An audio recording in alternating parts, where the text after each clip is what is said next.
Listo. Bien, hermanos, entonces ahí está la hermana Madeleine. Buenas noches, hermana. Buenas noches con todos los hermanos. Y a los que no están presentes, seguro que están en la capacitación. Ya podrán ver más adelante esta clase y pues nada, poder estar y realizar, ¿no? Entonces, primero recordarles básicamente, hermanos, lo que es la tarea. Para la próxima semana lo que se tiene que hacer es leer el siguiente tema, lo que es la hermenéutica del dispensacionalismo, ¿no? O el dispensacionalismo en la hermenéutica, ¿no? Es básicamente lo mismo. Entonces tienen que leer esto, son 4 o 5 páginas que está ahí en el material que se les envió. Si no lo puedes cargar igualmente está ahí, pero creo que todos lo tienen, ¿no? La hermenéutica del dispensacionalismo. Entonces en esta tarde lo que vamos a ver ahora es la historia del dispensacionalismo, ¿no? Como ya hemos visto, ¿qué es el dispensacionalismo? Es el sistema de interpretación bíblica, ¿correcto? Esto no es algo que, no es una doctrina, hermanos, ¿no? Hay que tener mucho cuidado con esta definición, porque si decimos que el dispensacionalismo es una doctrina, entonces básicamente personas nos van a decir, entonces esto viene de parte de Dios, y la verdad es que no, es un sistema de interpretación bíblica, eso hay que tenerlo claro, no es una doctrina. La forma como se desarrollan las diferentes dispensaciones, eso sí es doctrina, ¿no? Lo que es el milenio es doctrina, básicamente, ¿no? Lo que es escatología es doctrina, ¿no? Lo que es las 70 semanas de Daniel, eso es doctrina. Pero el dispensacionalismo en general es un sistema de interpretación bíblica, ¿ya? Que consiste en ver a lo largo de la historia, a lo largo de lo que tenemos en nuestras Biblias, cómo Dios trata con el hombre, ¿no? En diferentes tiempos, diferentes formas, y ya lo hemos visto, ya lo han expuesto ustedes, entonces eso ya está claro. Entonces, ¿cómo empieza esto? Hay que tener en claro que no es una doctrina, ¿no? O hay personas que atacan este sistema de interpretación, ¿no? De la Biblia. Y es seguro que como sistema teológico el dispensacionalismo se ha desarrollado mucho en los últimos siglos. Sin embargo, hay escritos históricos desde el tiempo de los primeros padres de la iglesia. No estamos hablando luego de los discípulos, quedaron algunos primeros padres de la iglesia, justamente año 100, año 200, está Justino Mártir, Ireneo, Clemente de Alejandrina, no todos del segundo siglo después de Cristo, básicamente año 100. Y estos dan evidencia de conceptos que hoy forman parte de nuestro sistema, ¿no? Agustín de Hipona, Agustín también en el siglo IV, ¿no? Ya cuando la iglesia se está uniendo con el Estado. Recuerda, hermano, que en los primeros años de la iglesia no gozaba de la libertad de poder predicarse, ¿no? En el nombre de Jesús. Más bien en los primeros años, bajo el gobierno romano, tú hablabas de Cristo, eras perseguido, eras llevado al Coliseo para que seas devorado por leones. En el Coliseo esto era fiesta o ser quemado, ¿no? Entonces, en el 300, básicamente, recién es que se junta el Estado con la iglesia. Y ahí está este personaje, ¿no? Agustín de Hipona, ¿no? En el siglo IV, el cual hizo declaraciones que reflejan una idea primitiva de dispensaciones. Entonces, cuando nosotros, a nosotros que estudiamos las dispensaciones, nos dicen, esto es algo reciente, algo de hace unos años. Esto no lleva ni siquiera ni más de 500 años. Entonces, cuando esto se nos dice es que realmente lo que están diciendo es que esto es una creación nueva, esto no es parte de antiguo, ¿no? Pero realmente esto ya lo vemos que estaba en algunos escritos de Justino Mártir, Ireneo, Clemente de Alejandría y Agustín de Hipona, ¿no? Ya había una idea, un concepto básicamente del dispensacionalismo. Pero es notable poder ver que Dios trata de forma diferente a lo largo de la Biblia, ¿no?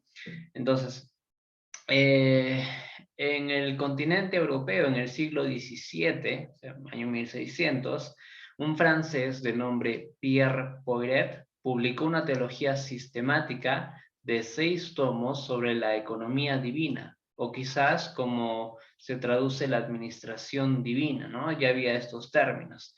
Él dividió la economía de Dios, o sea, las dispensaciones de Dios, en 7 periodos o dispensaciones, aunque no exactamente como nosotros la dividimos, ¿no? Ni nuestra terminología.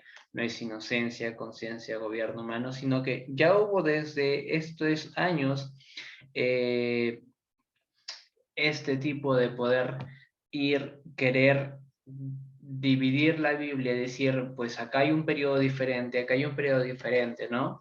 Básicamente cuando nosotros vimos la dispensación, la tercera, la cuarta dispensación, básicamente del gobierno humano y de la promesa, algunos los suelen juntar diciendo que pertenecía al mismo evento, o algunos tratan de juntar lo que es la promesa con lo que es la ley, porque habla básicamente de Israel, lo cual no está mal, ¿no? Básicamente, como nosotros hemos dicho, es un sistema de interpretación bíblica que nos muestra básicamente el panorama de toda la Biblia. Entonces, John Edwards e Isaac Walsh del Mundo, ¿no? Que de habla inglés, ingleses, también escribieron en el siglo XVII y utilizaron una estructura dispensacional, ¿no? O sea, siempre hubo esto de querer dividir, incluso si es que ahora no hubiera un término llamado dispensacionalismo, muchos dirían, y es notorio de poder ver la Biblia y decir, pues,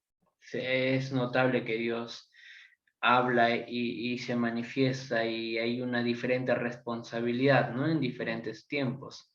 Entonces, el bosquejo de Watts es exactamente igual al que aparece en la Biblia de Scofield. Y ahorita vamos a mencionar a este personaje, ¿no? Scofield, que algunos piensan que este es el creador. Básicamente no lo es, ¿no? Ya mucho antes ya había otros y lo vamos a ver, ¿no?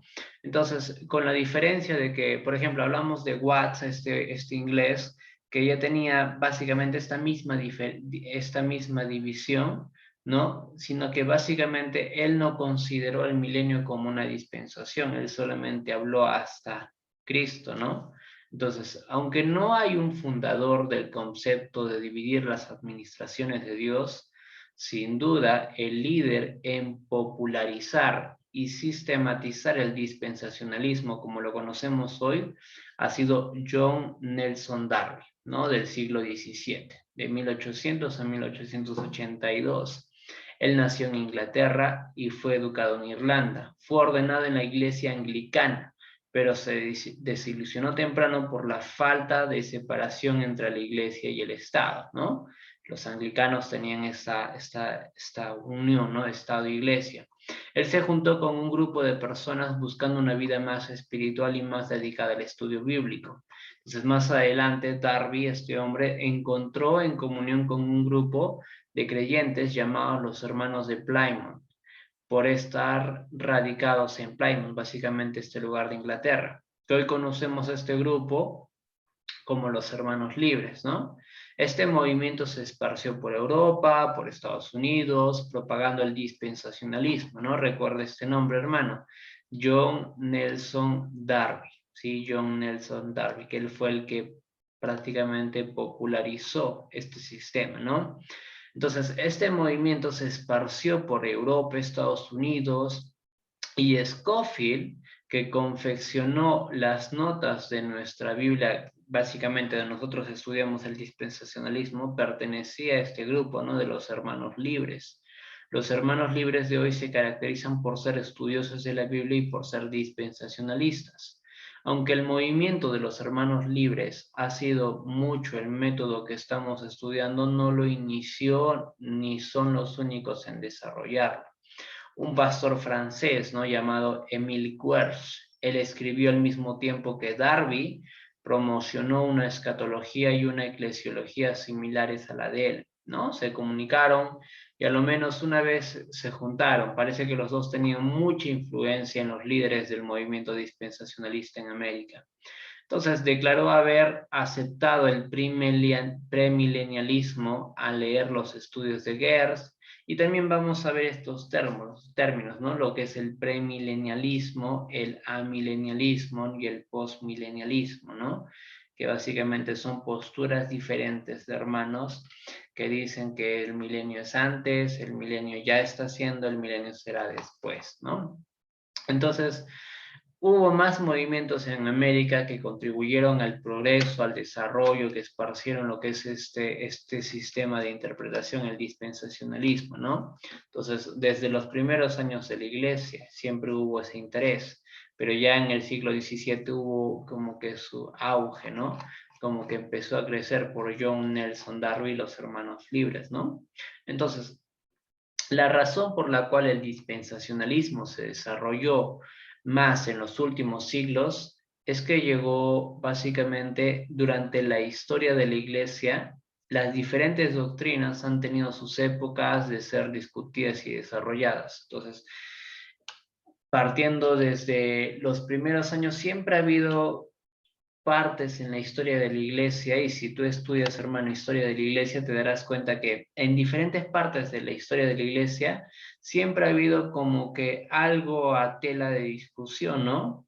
Después de la Reforma, ya vinieron los calvinistas, ya vinieron los arminianos, ya vinieron los metodistas, y cada quien tenía algo particular en cuanto a su fe, ¿no? A su doctrina. Por ejemplo, los calvinistas creen en la predestinación, creen en que básicamente aquel que va a ser salvo, o sea, usted hermana que es salva o hermano que es salvo, ya ha sido predestinado, ¿no? Entonces usted no tuvo que hacer nada, simplemente ya estaba escrito que era su predestinación, que iba a ser salvo.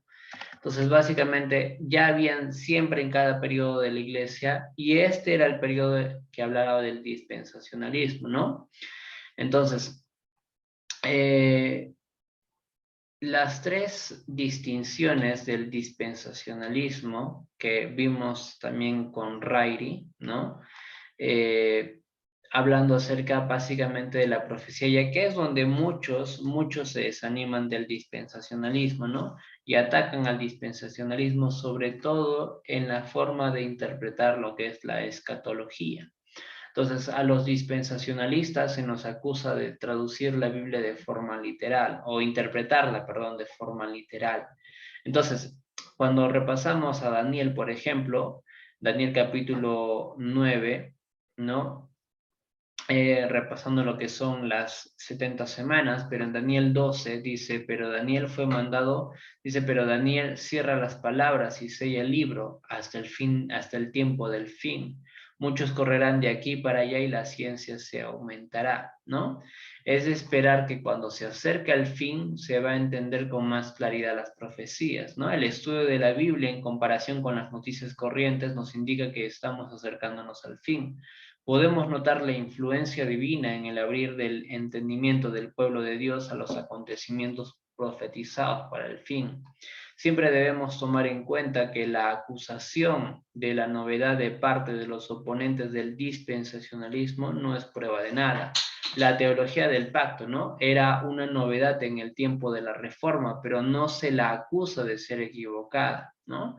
Por eso la autoridad para ser escudriñada en cuanto a cualquier doctrina es la palabra de Dios. Entonces, es lo que te iba diciendo, hermano. Nosotros no defendemos básicamente como doctrina este sistema de interpretación.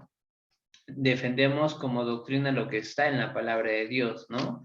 Y defendemos, sí, por ejemplo, lo que es la escatología, ¿no? El fin de los tiempos. Y ahí hay, esas posturas son lo que más desanima y quiebra y rompe esta unión que tienen con otros grupos, ¿no? Donde dicen el dispensacionalismo es equivocado. Entonces, pero la base de todo, de toda interpretación es solamente la palabra de Dios, ¿no?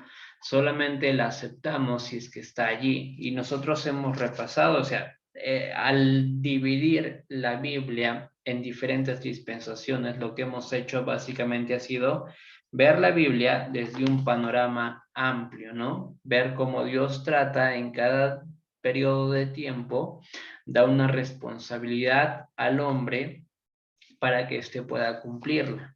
Entonces, no es algo que nos inventamos, ¿no? No básicamente las divisiones no las hacemos por querer hacerlas, sino que las divisiones tienen sentido, ¿no? Y te ayuda a interpretarla mejor.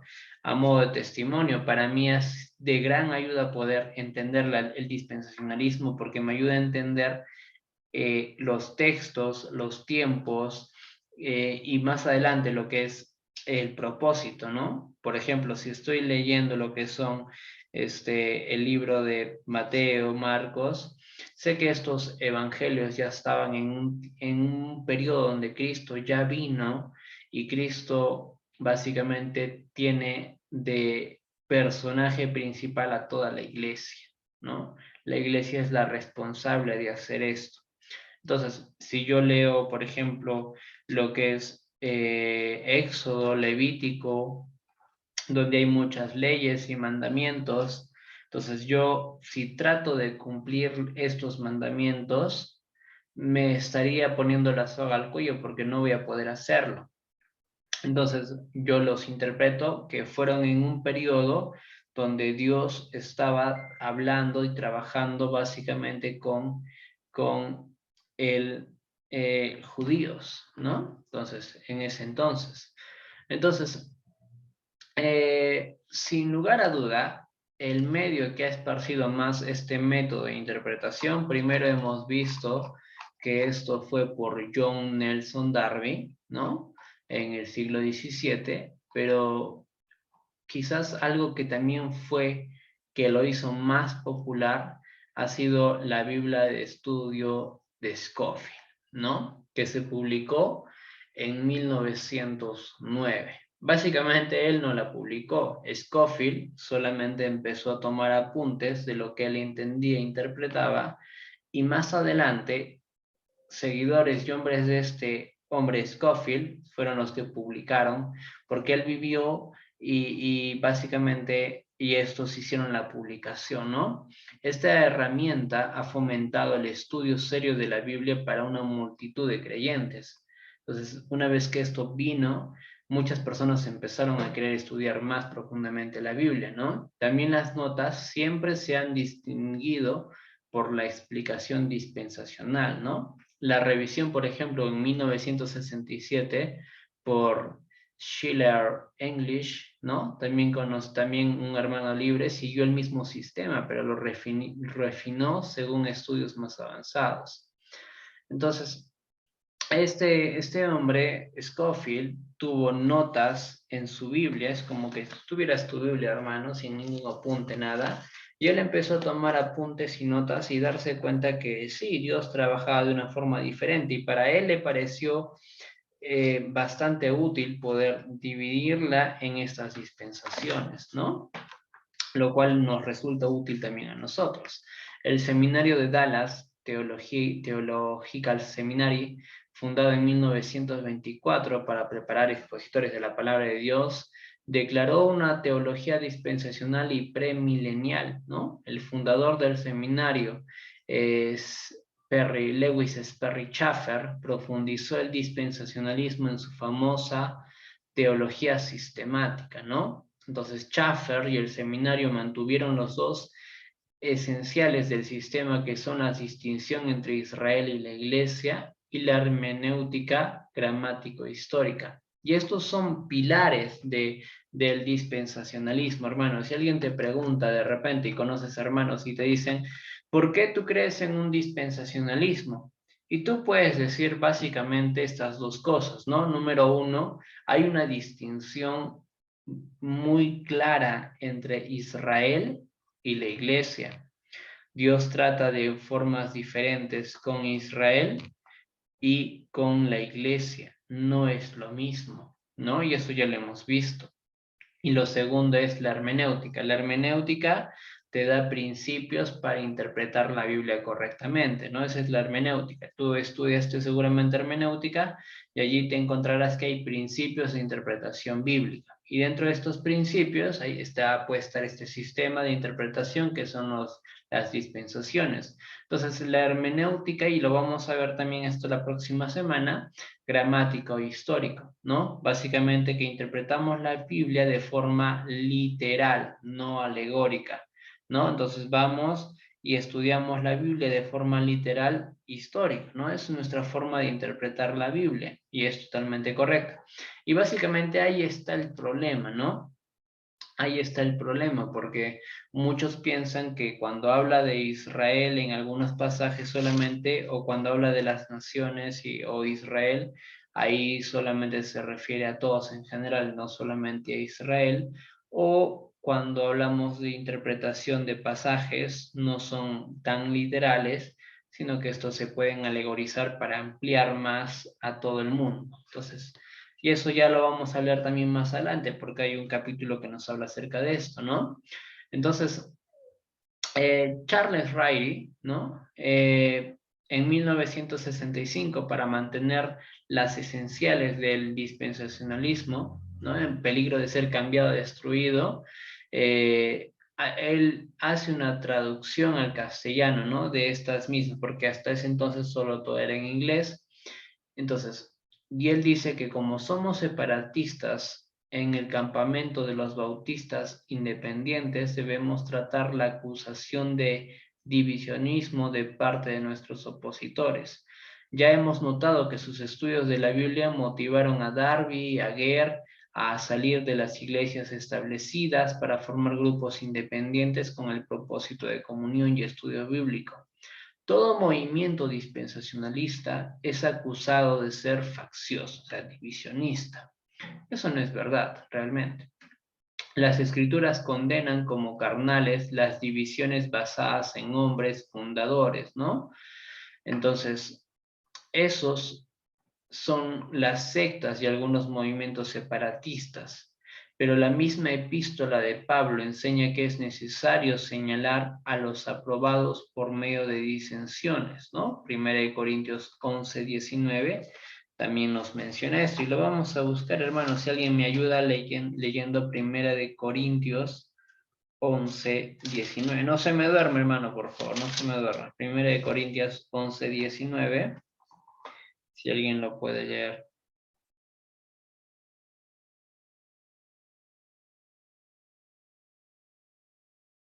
Amén. 1 Corintios 11:19 dice, porque es preciso que entre vosotros haya disensiones para que se hagan manifiestos entre vosotros los que son aprobados. Y es justamente, ¿no? Entonces, las sectas, justamente, cuando tú te juntas con ellos, el problema con estas sectas es que no tienen un filtro para poner esta división entre Israel y la iglesia. Y hay muchas sectas como los testigos de Jehová, los de la iglesia, ¿cómo se llaman? Los de la diosa madre, no me acuerdo cómo se llama su secta, pero creen en la diosa madre, que son sectas básicamente por no tener un método de estudio de interpretación claro, ¿no? No tienen una hermenéutica clara. Entonces, Pablo nos enseña que es necesario señalar a los aprobados por medio de disensiones, ¿no?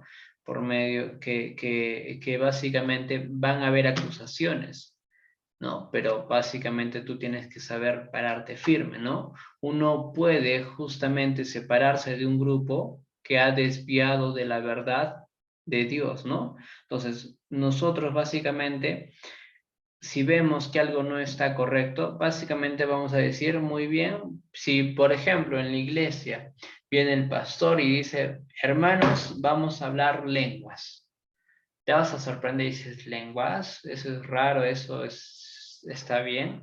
Y quizás si no tenemos mucho doctrina y podemos ser engañados, pero en el momento que tú dices esto no está bien, está alejado de la verdad de Dios y de su palabra, pues tú puedes tomar un paso al costado, ¿no? Decir, no concuerdo con esto, ¿no? Entonces, la Reforma fue un movimiento separatista, ¿no? Y sin duda guiada por Dios en librarse a muchos de la mentira. Entonces, hasta el año de 1500, en el siglo XVI, donde aparece la Reforma y Martín Lutero, la iglesia básicamente estaba unida con el Estado.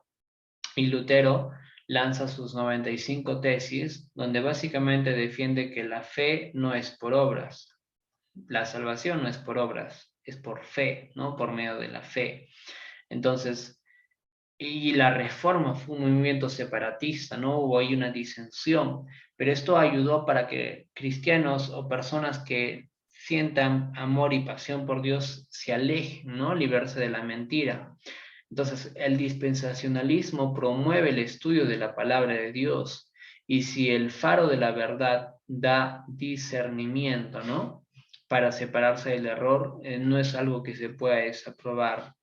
Entonces, tal separación es organizacional y no orgánico. Las organizaciones eclesiásticas son estructuras humanas y capaces de apostatar de la verdad, ¿no? No hay ningún error en separarse de ellas cuando algo está opuesto, ¿no? El organismo que es la iglesia de Cristo es divino y no es posible para el hombre dividir. Siempre se debe reconocer un hermano en Cristo, regenerado por el Espíritu Santo, como de la misma familia de Dios, y tratarlo con todo respeto y dignidad. Si amamos a los enemigos y les servimos, mucho más a los de la misma fe. Básicamente esta es la conclusión que llegamos. Pero solamente para recordar algunas cosas, hermanos, es importante, hermanos, que entendamos algo. Nosotros no defendemos el dispensacionalismo como una doctrina, ¿sí? Nuevamente te lo digo, es un sistema de interpretación bíblica que nos ayuda a entender la Biblia de una forma general, amplia, ¿no? Conocer cada detalle, conocer cada uno de todos los puntos que están en la palabra de Dios, ¿no? Cómo Dios trata al hombre, cómo Dios da diferentes responsabilidades al hombre, ¿no? Entonces, ya vamos a hablar un poco acerca de lo que es un poco acerca de la escatología, porque como te dije hace un momento, hermano, la escatología básicamente la forma de interpretar es lo que a muchos les aparta del dispensacionalismo, y muchos no creen en el dispensacionalismo, no lo quieren usar o lo rechazan, o sea, aceptan lo que es inocencia, conciencia, gobierno humano, aceptan todo esto, pero cuando llegan a escatología no están de acuerdo con esto, ¿no? Porque tienen su forma diferente de interpretar. Ellos hablan de que no existe un rapto secreto, ¿no? Un rapto secreto lo llaman ellos, ¿no? Básicamente no dicen que no existe un rapto, ¿no?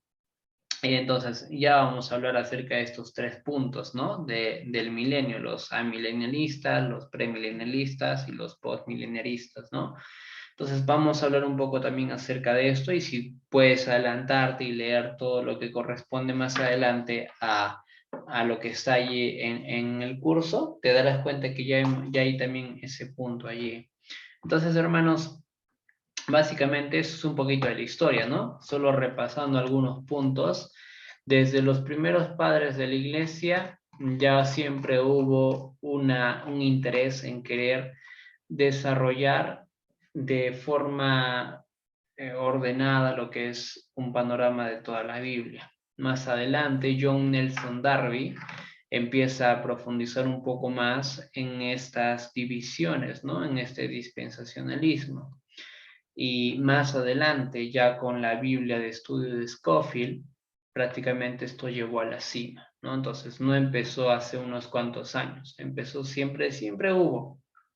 E incluso, hermanos, sin que tú hayas pasado por este curso o alguien te haya dicho acerca del dispensacionalismo, para ti sería notorio, si has leído tu Biblia más de una vez o dos veces o tres veces, sería muy notorio poder decir, Dios ha dado diferentes responsabilidades al hombre o a los hombres o a Israel, o ahora a la iglesia, que en otro tiempo. Es algo muy notorio, ¿no? Para todos, no es algo que sea oculto. Entonces, todos podemos ver eso, es muy, muy claro. Entonces, hermanos, básicamente eso es lo que vemos hoy en cuanto a la clase en la historia del dispensacionalismo. ¿Listo? ¿Alguna pregunta, hermanas, hermanos? Con gusto para resolver.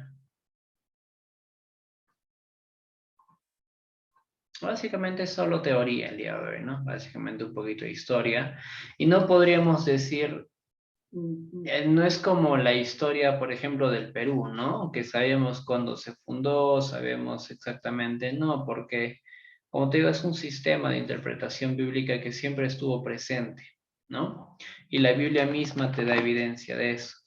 Entonces, hubo personajes que ayudaron a que esto pueda crecer, este sistema, y llegar hasta nosotros, sí, pero básicamente no lo crearon ellos, ¿no? Entonces, eso es, ¿no? Con eso básicamente concluimos la clase. ¿Alguna pregunta, hermanas, hermanos?